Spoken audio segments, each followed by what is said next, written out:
Et vous emmenez ça où? À la psy. À Lapsy? Oui. C'est où ça? 79. 79. En frontière Vendée.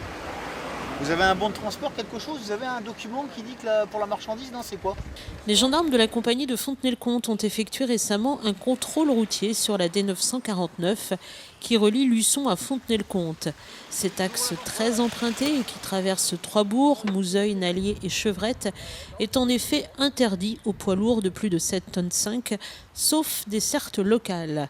D'où ces contrôles à destination plus spécifiquement des camions pour leur rappeler la réglementation bien sûr et appliquer si nécessaire la contravention de rigueur en cas d'infraction.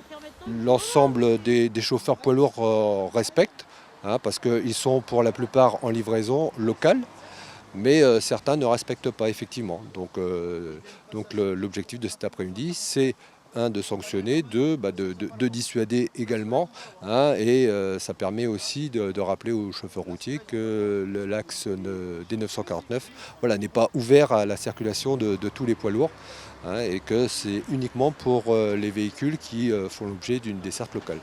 Et en cas de non-respect de cette procédure, les conducteurs sont soumis à une contravention de 4e classe et doivent s'acquitter de 135 €. Par ailleurs, pour effectuer ce contrôle, la gendarmerie bénéficie de militaires spécialement formés et de matériel particulier.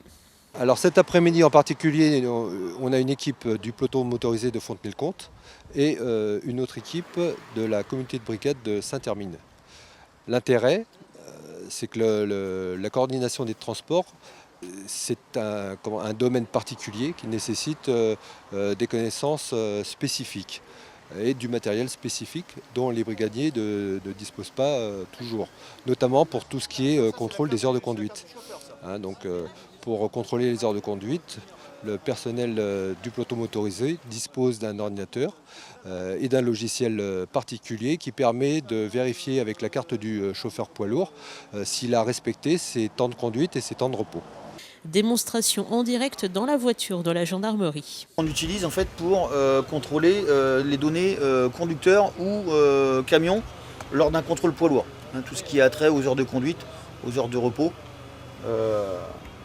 On s'assure que le chauffeur n'est pas en infraction dans ce domaine-là. Le chauffeur utilise un chrono numérique à l'heure actuelle avec une carte conducteur, qu'on insère dans l'appareil ici, de façon à lire ses heures de conduite sur une période de 28 jours maximum. Pendant environ 2 heures, 23 chauffeurs ont été contrôlés et 5 infractions relevées.